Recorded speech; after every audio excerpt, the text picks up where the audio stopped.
నీ వైఫల్యాలను కూడా దేవుడు తీసి తన వీపు వెనక వేసేసాడు.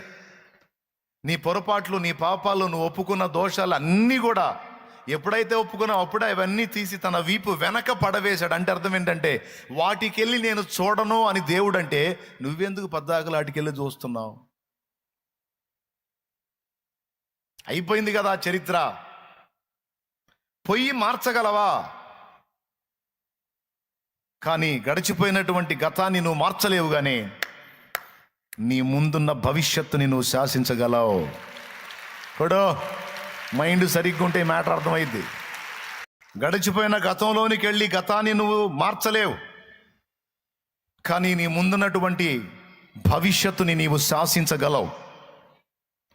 ఇన్నాళ్ల వైఫల్యాలను కూడా భవిష్యత్తు విజయాలుగా నువ్వు మార్చుకోగలవు. ఆ ఛాన్స్ నా దేవుడు నీకు ఇస్తున్నాడు ఈవేళ. నమ్మితే కూడా